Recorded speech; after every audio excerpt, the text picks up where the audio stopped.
everybody.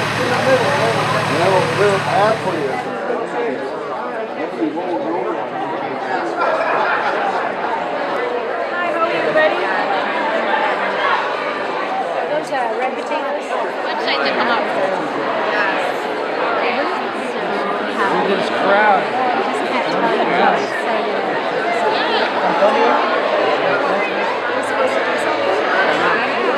Sometimes that's a good and a bad thing because they consider the number.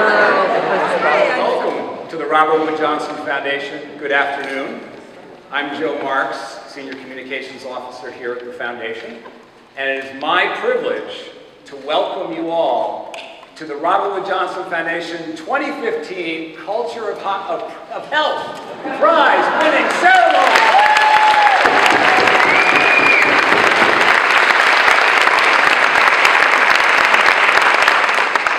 So I also want to welcome all of our viewers across the country who are tuning in via live webcast this afternoon.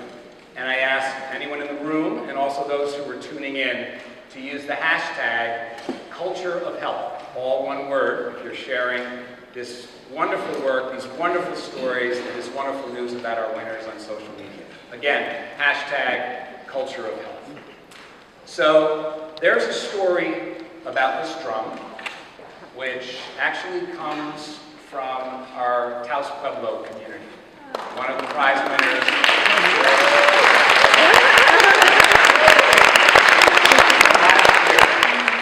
And my wife and I had the privilege of visiting the Pueblo this past July. And we purchased this drum. There's a little story in how the purchase went down. And I'm a drummer, and I thought, I know what I'm listening for. I'm going to go and pick the right drum. And I'm testing the different drums, and my wife was testing them. And there's a young man who worked in the drum shop, which is located right on the level. And he was watching me, and finally he came up and he said, you have to listen. And if you listen, the drum will speak to you. The right drum will tell you it's for you. And he was right. And we found this drum. And I thought about that story as we're gathered here together today. And I think what is wonderful about the drum is it has a language all its own. Each drum has a special language all its own. But the interesting thing is when we play the drums together, like in a drum circle, it keeps us in relationship. It keeps us connected. And so I think it's a fitting symbol for our meeting and our gathering and our work here today. We have a drum passed from a previous prize winner to all gathered in the room today and to winners in the future as this community just widens. So I think as we gather for these next 2 days and we connect and we learn and we build new relationships, I hope that circle just continues to widen and build as we build a culture of health together. So I thank you all for being here today, and we'll do one more.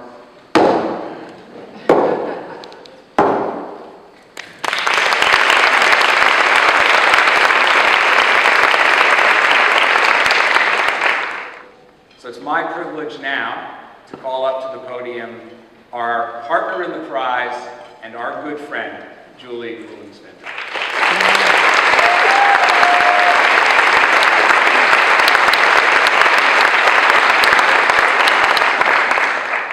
All right, I'm going to start a relationship with all 250 of you right now.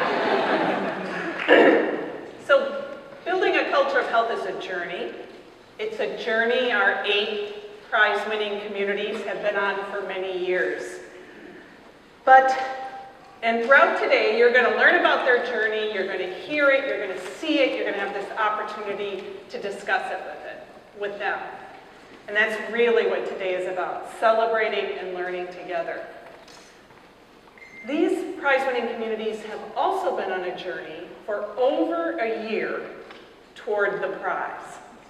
And I can assure you that the members of the community and the alumni prize-winning communities who are here who can tell you intimately about that journey, but I know many of you in the room don't know as much about what they've been up to. And so let's spend just a few moments reflecting on what got them here today. So there was a day, sometime last summer, and I mean last summer of 2014, that someone in each of your communities heard about the prize, saw the prize application, read the 8 criteria, and said, yes, that's us. That someone in each of your communities went to other people and said, look at this, this is us. We have a story to tell. And they came together to craft that story.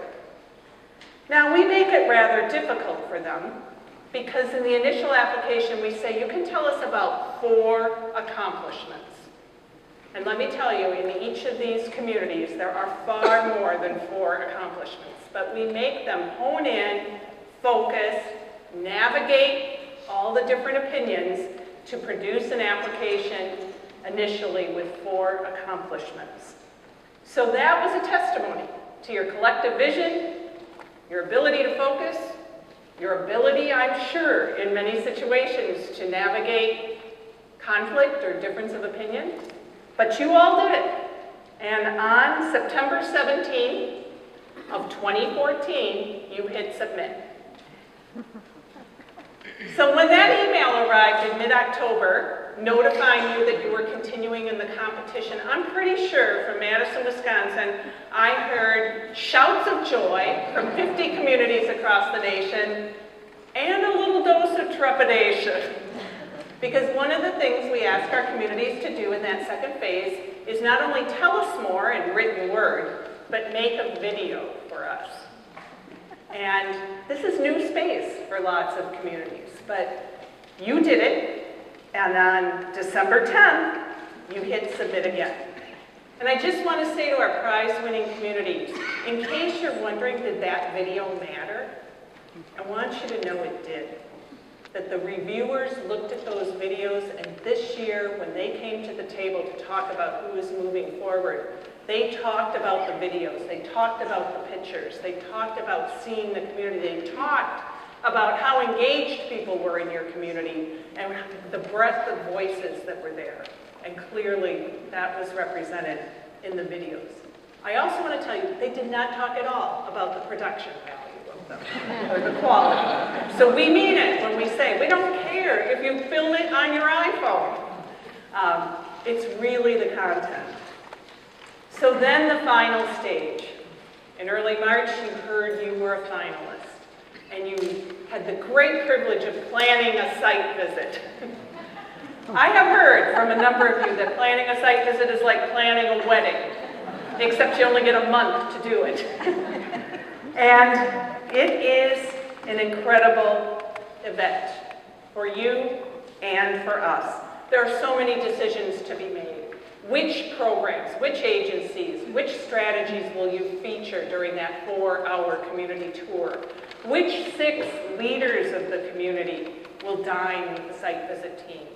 Which community members will come and participate in the community conversation? How in the world can we showcase everything in our community through urban traffic or through large rural counties? But you did it. You navigated those waters brilliantly. And on behalf of every one of my colleagues in this room who were site visitors to your communities, I want to thank you, our 8 prize winners, and also our 7 other finalist communities for the gracious way you invited us into your space, for the way you shared your successes, your joys, your challenges, your vulnerabilities. It is really holy space to be in the community with you, and we are deeply grateful. We hear you all learn from that experience, and that it helps you grow even further. And I just want to say thank you because it did for us too. So the journey then came to that point where you got that wonderful email and call that you are a 2015 Culture of Health Prize winner. And in just a moment, you will stand on this stage to be recognized. So what is it? Really, what is it that made your 8 communities stand out? Well, it's what I always tell everyone. It's the holistic and comprehensive way you live the 6 prize criteria. You are defining health in the broadest terms, not just clinical care, not just supporting healthy behavior, but honing in on those social and economic factors that drive health. You're committing to sustainable systems change and policy-oriented solutions that will keep you focused on health for the long term.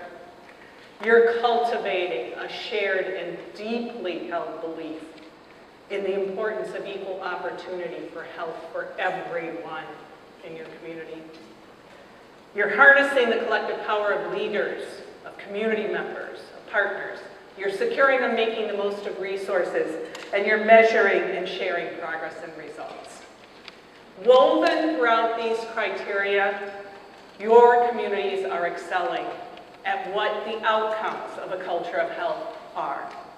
Better health for everyone, better well-being, and most importantly, and most vividly in our 8 winning communities today, a focus on equity.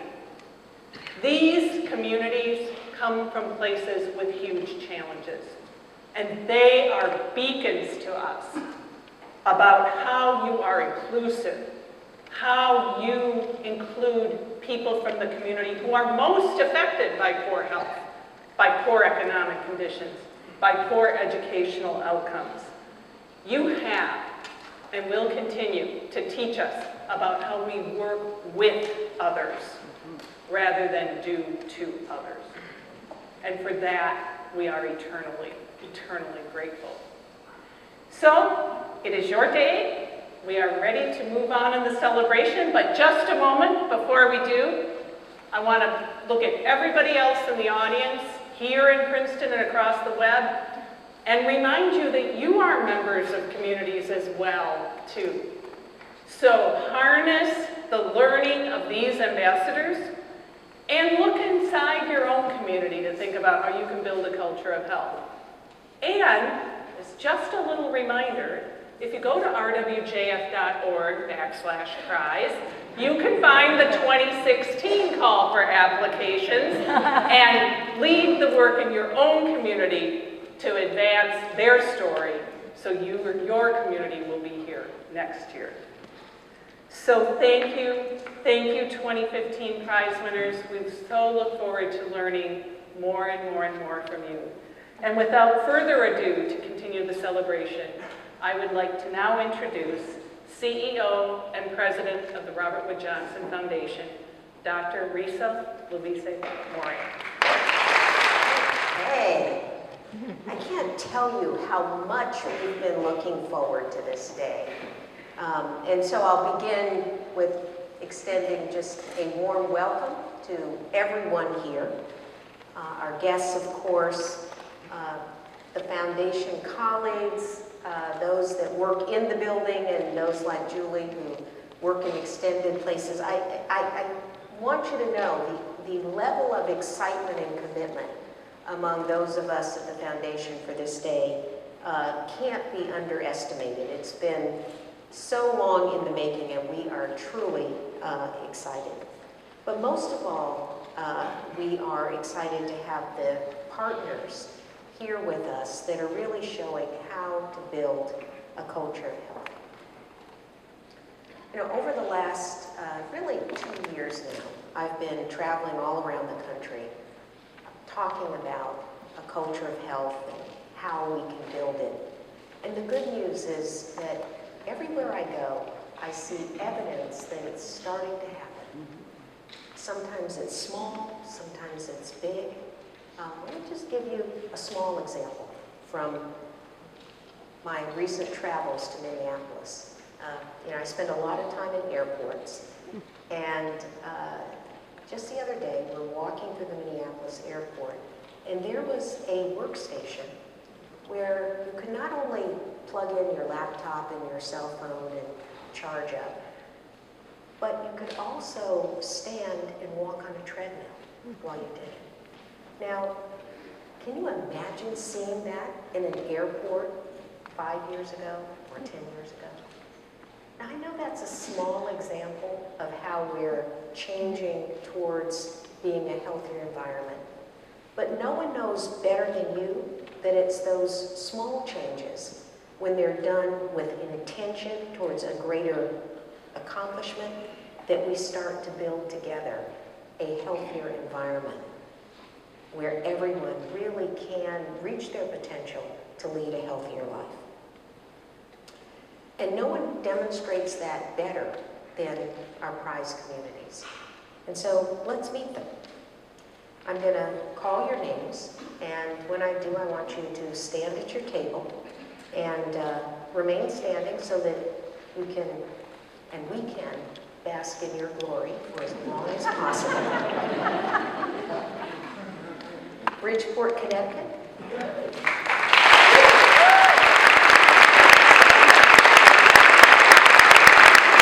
Bronx, New York.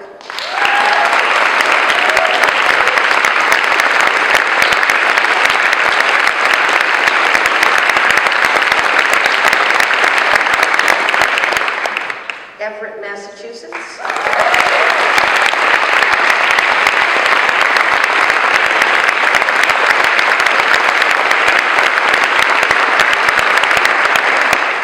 Kansas City, Missouri.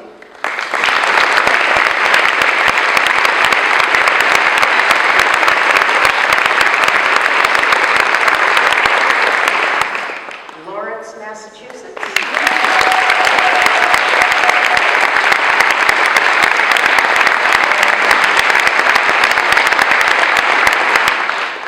Menominee Nation, Wisconsin.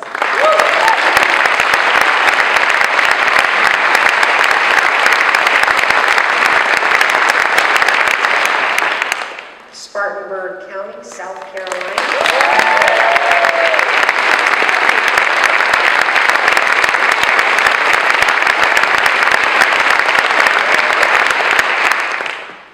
Waaswaaganing Anishinaabeg, Wisconsin.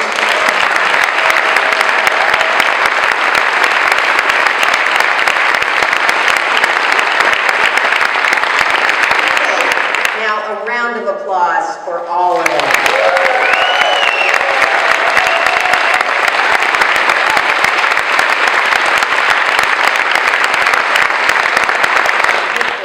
You'll spend some time getting to know each other, and you'll spend some time getting to know the winners from previous years, because they're representatives from all of our 12 prize-winning communities.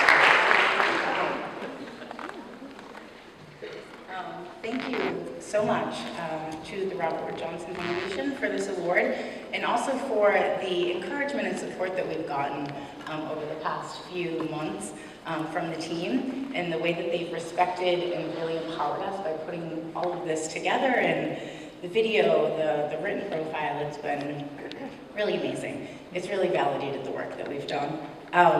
And really being recognized for talking about and working to reduce health inequities through a racial justice frame is really amazing. And we know that we have a long way to go. But like I said, this award really validates the work, and we know no matter how hard it gets, we need to continue it. And it is hard. So the members of the Everett Community Health Partnership have long been at the forefront of creating a healthy community in Everett and ensuring that we have a safe and welcoming community. But it wasn't until we received a grant from the Boston Public Health Commission, Center for Health Equity and Social Justice, that we really started being able to learn how to name structural racism as a barrier to health. And it's just really opened our eyes to being able to talk about things in a different way. And really just talking about it exclusively, not exclusively, but explicitly. And it's, like I said, it's been tough, but we've been working on it, and we are really excited to have this grant and this award to give us that push ahead. And we'd really like to thank our community partners, who we hope are watching right now in the Kibera room at City Hall. Of course, the City of Everett and Mayor DeMaria, the Everett Police Department, the Everett Public Schools, and all of the folks, all the community organizations who have been collaborating for years to really create a culture of health in Everett. And also a special thank you to a former colleague and dear friend of ours, Valerie Spain, who was that person that Julie was describing back in last summer of 2014, who saw the application and said, "This is Emma very much, and we look forward to working with you over the next 2 days and continuing our culture of health journey together." Thanks. Massachusetts.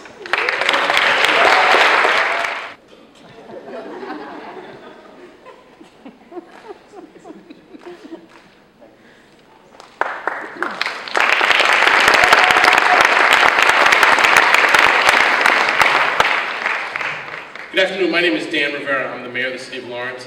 And I tell you, we do feel a little bit like the Royals fans felt like last night.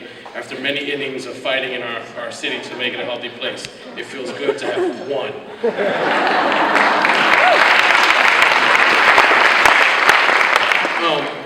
First and foremost, we'd like to begin by thanking the Robert Wood Johnson Foundation, President Riza Lavizo-Mori, for recognizing our community and our journey. There's so much work happening in our community to make it a better place to live, a safer place to live, and having such a major foundation, along with your partners of the University of Wisconsin, County Roadmaps, Living Cities, all of you recognizing this and celebrating our success is a very humbling and gratifying experience. The city of Lawrence is a city of partnerships. We have deep roots in activism and community engagement, which have come to the forefront in terms of recognition of our efforts in the past few years. It is an exciting time for our community. Exciting for us in our own ownership of the positive results that our partnerships have achieved and the statewide, regional, and now national recognition for this work that our community has undertaken. In the long list of people that we'd like to thank, I want to start with recognizing Claire Gunther, the formerly of the YWCA, and Amy Weatherby, formerly of the Greater Lawrence Family Health Center, and now at the Valley Works Career Center, for initially recognizing that Lawrence was one of those places that had a long-standing commitment to creating a culture of health and was uniquely poised for this kind of recognition at this time. With the assistance from Mark LeMay, also of our health center, they began the application process and got Lawrence a site visit from the Robert Wood Johnson Foundation. Once there, our community agencies were able to tell the Lawrence story with passion and commitment, but only because so many people from our community are truly vested in eliminating health disparities and have been for quite some time. In stewarding this process forward, our Exceptional Prize Award team, headed by Vilma Lora, the YWCA Director of Social Justice and our coordinator of the Mayor Health Task Force, Amy Weatherby of Valley Works, Tracy Sopik of McMann-GroundworkLawren. These people are the primary contact for the communications and filming team and have helped those professionals capture such beautiful imagery in our community and help explain our pillars of health so well. They will continue to be supported by Mary O'Brien, the new Executive Director of the YWCA, Heather McMahon, Executive Director of Groundwork-Lawrence, Jess Anders, Executive Director of Lawrence Community Works, and Wendy Bar from Greater Lawrence Family Health Center. Our city continues to have its challenges. However, we are confident that our community and all of our partner agencies are clear and focused with the intention to address the health disparities that exist, the social and economic aspects that impact our health, and to continue to innovate and partner moving us along in this journey. We are determined to continue to make Lawrence better. Thank you.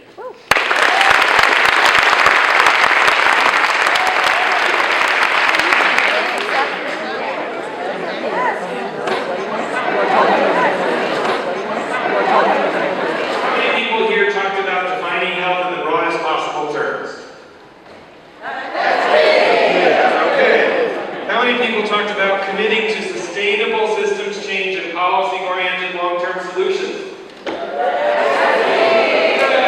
How many people talked about cultivating a shared and deeply held belief in the importance of equal opportunity for health?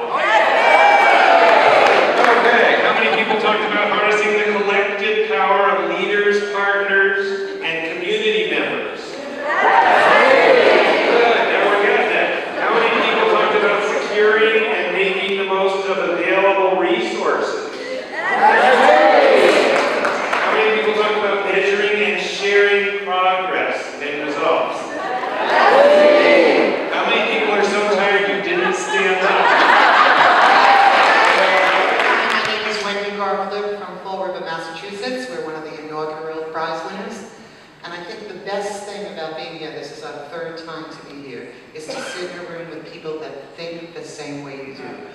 often in this work, we feel like we're the outcasts, that not everybody understands what we're doing or wants to connect to us. So to somehow take the power that we have sitting together and being connected through Robert Wood Johnson and put it forward. So to that end, Fall River would like to invite the other 3 Massachusetts communities and the Bronx and Bridgeport, so we're all in driving distance, to get together in January to continue our discussions.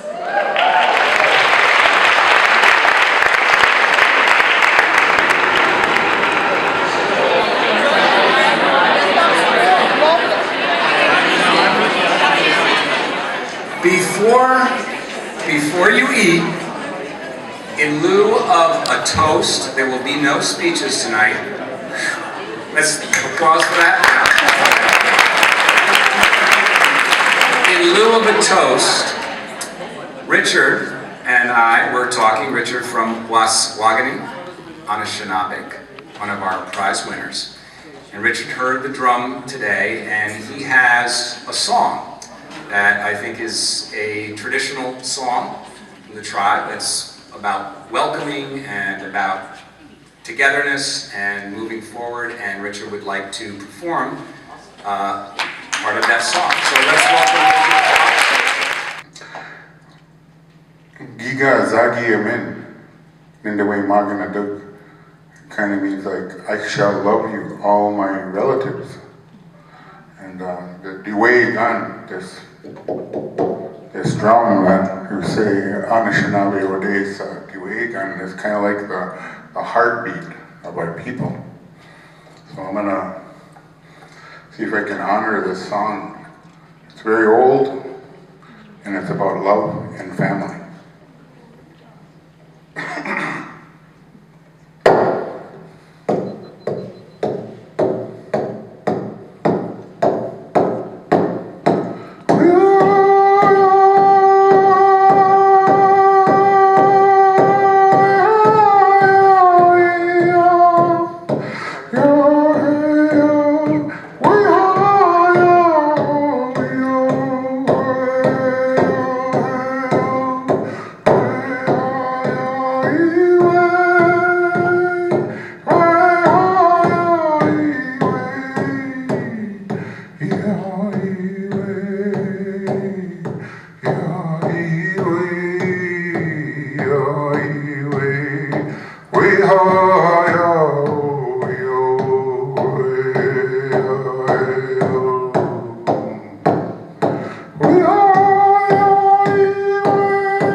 Oh,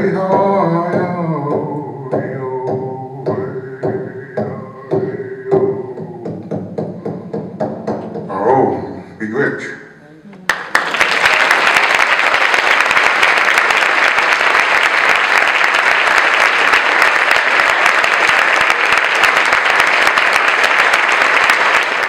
We are from the city of 100,000 folks. What else are we supposed to say? That's good. Should I tell them what I want to be when I grow up? Yes. I run the city's health department, and Jose and I work together. Many of you may have known Stacey King. She was really the architect behind the scenes that helped us to apply. And the Margaret Fuller Neighborhood House was the applicant of record on behalf of the city. We both work for the Cambridge Health Alliance, which is here referenced through the city of Everett, because they're also a partner with CHA. So that's all you wrote. Great. Thank you. From Spartanburg, South Carolina, we're incredibly talented, and I wanted to get to know them, especially in terms of their social skills, but that's another story. I'm Alma Cruz Davis, and I'm the Executive Director for the Joint Committee for Children's Healthcare in Everett, one of the partners on this, and also until recently the co-director for ECHIP, since I was also serving as the interim director for the health department.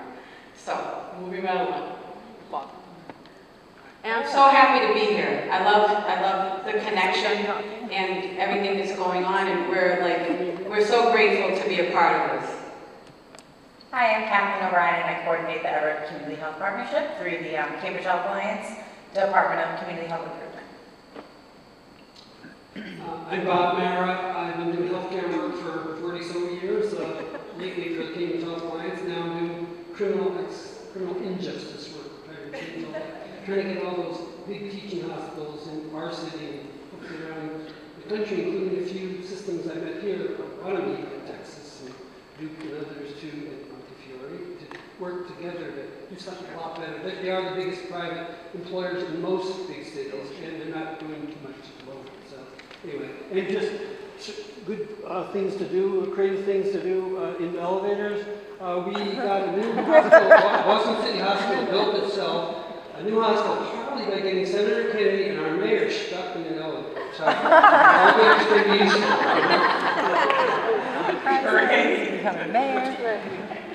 Good morning, I'm Jean Granick. I'm with the Cambridge Health Alliance and the Everett Community Health Partnership, and I'm very happy to be here. And I'm very happy to say that I've been with Everett for about 10 years, and in that 10-year period, it resulted in hiring Kathleen for the Mass Motion grant, and resulted in hiring Deandra as well for the Mass Motion and some other work earlier. So I'm very happy to be here, and thank you for extending the invitation to the family. Hello everyone, my name is Deandra Davis. I'm the Mass Motion Coordinator for Energize Everett, which is an office within the Everett Health Department. Good morning. My name is Vilma. I serve as a local pastor, interfaith, and executive director of the Everett Community Center, a baby nonprofit faith-based organization, which is also part of Everett Community Partnership. I feel really humbled in my heart because the first time I heard of Robert Wood Johnson was when I served as deputy director of the state of Massachusetts coordinated care systems, and there was a research on that. But now to be here directly and having that opportunity provided to me by La Comunidad and the Everett Community Partnership, I feel that there's a lot we're going to be able to do for our communities at large. Thank you.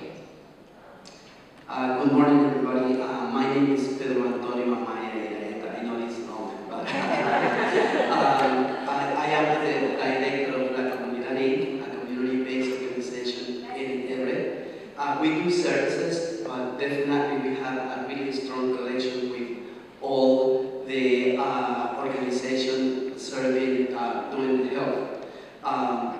We are north Boston, 10 minutes north Boston, but definitely I think our community is going to be happy because I think this award belongs to them. I'm a family physician and the residency director at our family medicine residency program at the Greater Lawrence Family Health Center, which is the community health center that serves over half of the community units. Good morning. Are we awake? Yes. My name is Lora. I actually work for Weed and Lawrence as a social justice initiatives director, and it's their organization that sort of got the ball rolling, and then there's an amazing group of partners here sort of help us get through the rest of the application for us. I'm also for contact with the city of Lawrence, run the health coalition, the city called Mayor's Health Task Force, which is also the community health network area number 11, or Department of Public Health. Sort of divides the Commonwealth into 27 community health network areas, and we're number 11, so we extend beyond Lawrence. The coalition really has been around for a long time, not that long, 2002. The work that we do really is through the health inequities lens and social justice lens, looking at those vulnerable people in our community, finding creative ways to address some of the gaps in the study that we coordinate here, we get people together who are a network, and we also are sort of the movers and shakers when it comes to health and wellness. So thank you for having us here this year. It's a great pleasure. Hi, my name is Tracy Sawchuk. I'm the Associate Development Director for Groundwork Lawrence, and our work focuses on changing places, changing lives. So we work in a built environment, reclaiming spaces that have been blighted, contaminated, and turning them into assets, parks, greenways, even an orchard in the city of Lawrence. And we also work with the community to make sure all the investments that are made in place are also made in the people, so that as the city is revitalized, the people who live there can make the most of that. And we're part of Groundwork USA, which has trusts all around the country. So I heard New Orleans, there's one in Bridgeport. So ask us about it if you want to know if there's one in your community. There may well be. Thank you. I'm Heather McMann, Executive Director of Groundwork Lawrence, and I'm just excited to be here and to go back with the other three communities and learn from them in Massachusetts. And I'm looking forward to coming to Kansas City in a couple months. My name is David Brennan. I'm the proud mayor of the city of Lawrence. Given that this group of people put together this application together, so recognized nationally on some of the work they're doing locally. And as mayor, it's often somebody like official of the group I know, not really close to the work, but all you get is the impact that they do. And this group of people have such a big impact. And as being a Red Sox fan, won a couple of World Series, flying free flag all you want, but I can do that. Kansas City, what do you guys want to do? So thank you for having us. Thank you. Good morning. My name is Amy Weatherby, and I'm the Assistant Career Center Director for Valley Works Career Center. I also formerly worked at the Greater Lawrence Family Health Center when we started this process. So I have an interesting intersection of understanding health in terms of an economic, workforce development, and people lens. And I'm very, very, very proud that I'm partners with every one of these agencies across our city, with the understanding that our work in terms of providing people with career path employment, economic development, absolutely impacts the health of our community. But we're so proud of it. Thank you. I'm Jess Andors. I'm the Executive Director of Lawrence Community Works, which is the community development corporation in the city of Lawrence. We primarily at our foundation do community organizing, and then out of that we have developed a lot of projects and programs, real estate development, family asset building, youth development, and a ton of collaborative work. And I can't even say how proud and happy it makes me to be here with all of this amazing team in Lawrence. The work that they have done for so many years in this community. At the beginning, when there was very little hope and there was a very horrible story out there about the city and what it was about, and the way they persevered and hung in there and come together and worked collaboratively. Everyone at this table is amazing, and I'm just very happy to be a small part of it and to learn from all of you as well. Thanks. Thank you, Lawrence.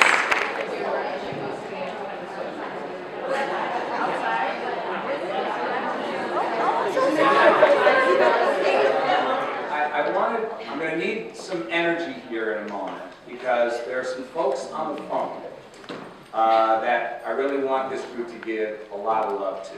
minute. It's going to be a big cheer. I want you to stand up. I want to get your best kind of gusto cheer going on. And I'll tell you why in a moment. Those folks who were our prize winners this year heard me talk a little bit about this yesterday morning. There are many people who are involved in helping tell the stories of the winning communities, and our former winners know about this process as well. And they can't all be here, but they've been involved in the photography, in the video, in the writing of these stories. They have spent a lot of time with communities and members of these communities, and I know our winners this year recognize that. And because they couldn't be here, we asked if they would call in. So they're on listen mode. They can hear you, but we are not going to be able to hear them. And one of the things I said in our little ceremony we did yesterday about what I am most proud of, this is an amazing team. And the fact that they approach these stories with such care, such artistry, and such deep respect for the work that's going on in these communities.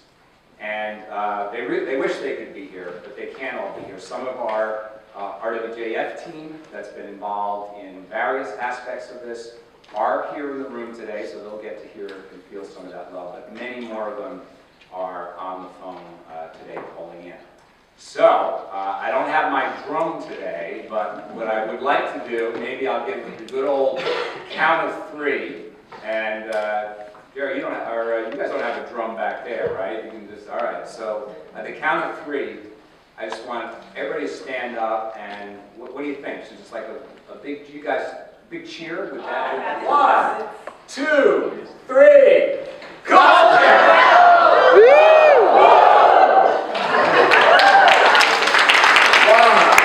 When I say culture, you say hell! When I say culture, you say hell! One more time! When I say culture, you say hell!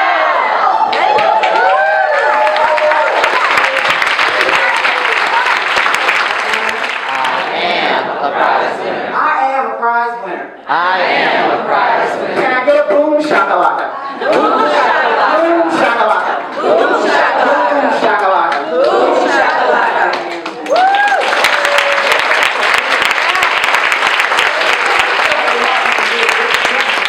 You know, the network's pretty new, so we want to grow it. We want your ideas. So, The work we do is not easy, and it's not uplifting all the time.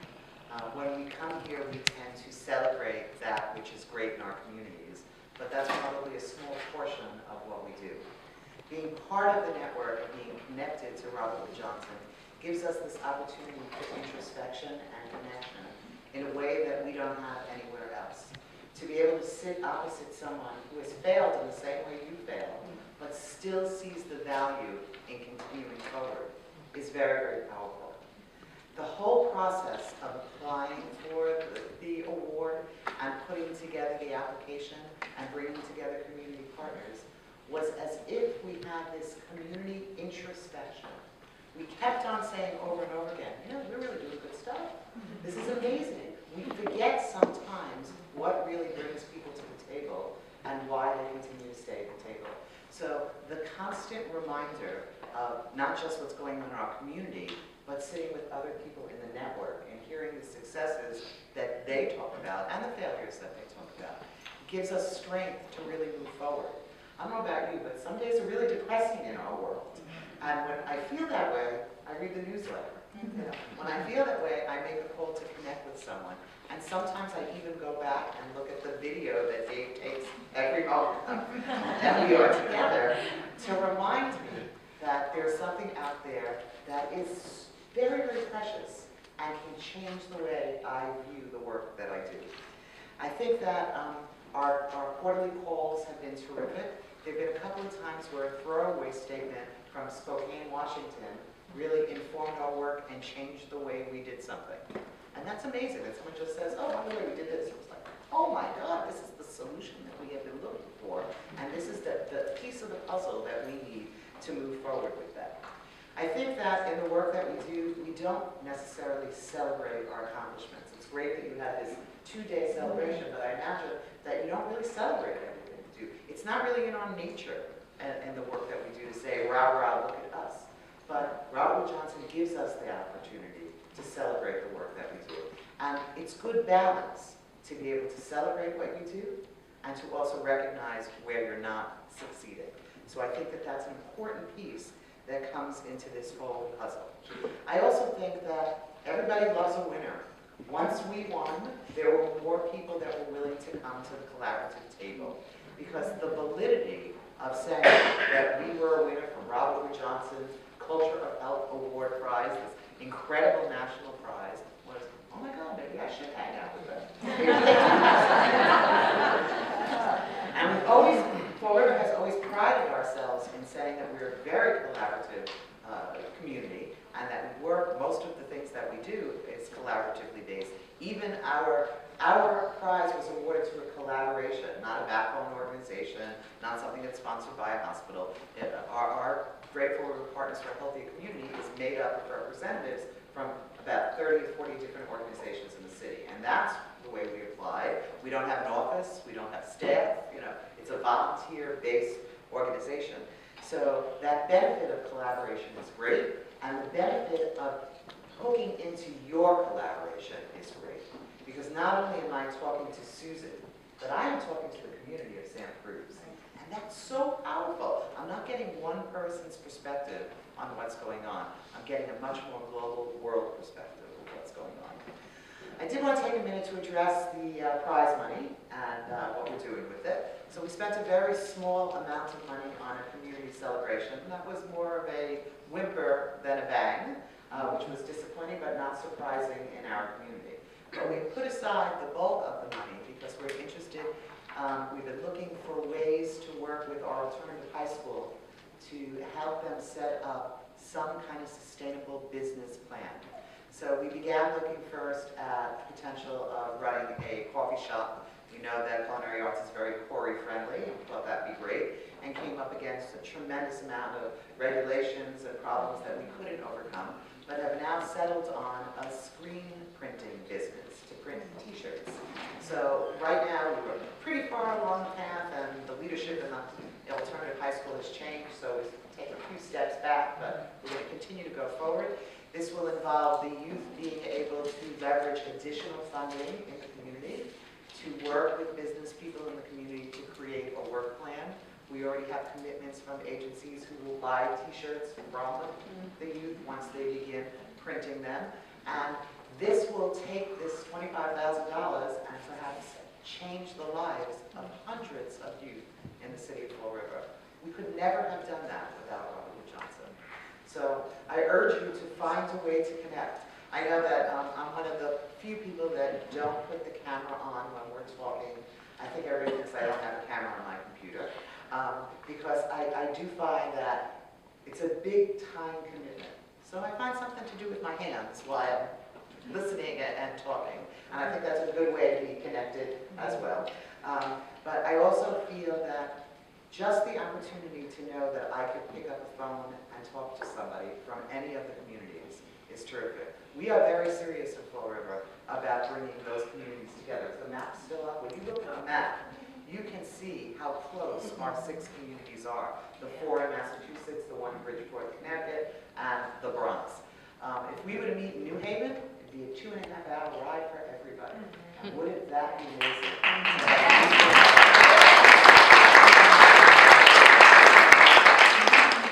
And the reason why we want that to happen is we know our work is going to be better when you're sitting by our sides.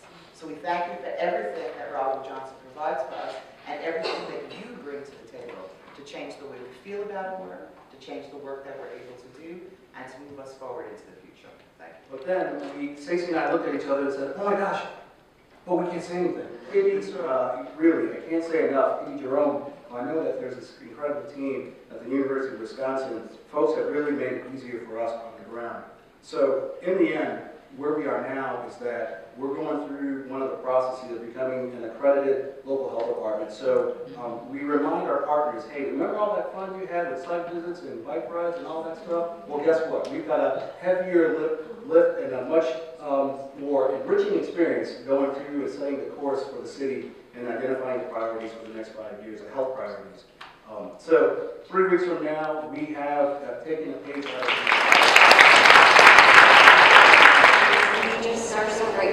so grateful for you, so grateful for this time together, and we wish you health, we wish you well-being, and we wish you safe travels. So thank you.